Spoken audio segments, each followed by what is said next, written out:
जय श्री कृष्ण। श्री कृष्ण भगवान आगे कहते हैं, जिस सत्कर्म में मनुष्य को कर्तापन का अर्थात मैंने किया है ऐसा अभिमान न हो तथा फल की इच्छा के बिना किया गया कर्म सात्विक कर्म कहलाता है। फल की इच्छा से तथा अहंकार के साथ किया गया कर्म राजस कर्म कहलाता है। जो कर्म दूसरे का अहित करने की इच्छा से किया जाता है वह तामस कर्म है। पूरे ब्रह्मांड में कोई भी देवता, असुर या मनुष्य नहीं है जो प्रकृति के इन तीन गुणों के मुक्त हो। हे अर्जुन, जिस परमेश्वर से संपूर्ण प्राणियों की उत्पत्ति हुई है और जिससे यह संपूर्ण जगत है, उस परमेश्वर की पूजा मनुष्य अपने स्वाभाविक कर्मों द्वारा करके परम शांति को प्राप्त करता है। परमेश्वर को ही सर्वस्व समझकर परमेश्वर के कहे अनुसार मन, वाणी तथा शरीर से अपने स्वाभाविक कर्तव्य कर्मों को करना कर्म द्वारा परमेश्वर को पूजना है।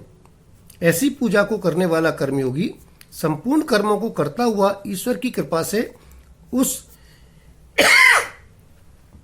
सनातन अविनाशी परम पद को प्राप्त करता है। इसलिए तू सब कर्मों को मन से मुझे अर्पण करके बिना फल की इच्छा से मुझमें चित्त लगाकर अपने कर्म कर, क्षत्रिय धर्म का पालन कर, युद्ध कर। मैंने तुझे यह परम गोपनीय ज्ञान बताया है। अब तू इस ज्ञान का विश्लेषण करके जैसा चाहता है वैसा कर। जो मनुष्य मुझे परम प्रेम करता हुआ श्रद्धा पूर्वक इस परम रहस्ययुक्त गीता शास्त्र को मेरे भक्तों को कहेगा, निष्काम भाव से प्रेम पूर्वक मेरे भक्तों को पढ़ाएगा, इसका प्रचार प्रसार करेगा, वह निसंदेह मेरे को ही प्राप्त होगा। उससे बढ़कर मेरे लिए और कोई प्रिय नहीं है और न होवेगा। अर्जुन बोले, हे अच्युत, आपकी कृपा से मेरा मोह पूर्ण रूप से नष्ट हो गया है।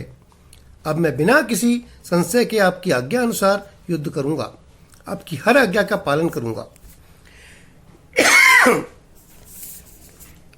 यहाँ 18वां अध्याय समाप्त होता है।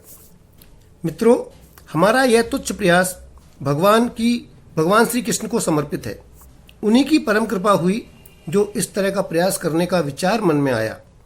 आप भी प्रभु कृपा से ही इसे सुन पा रहे हैं। उनकी कृपा के बिना तो उनका नाम लेना भी संभव नहीं।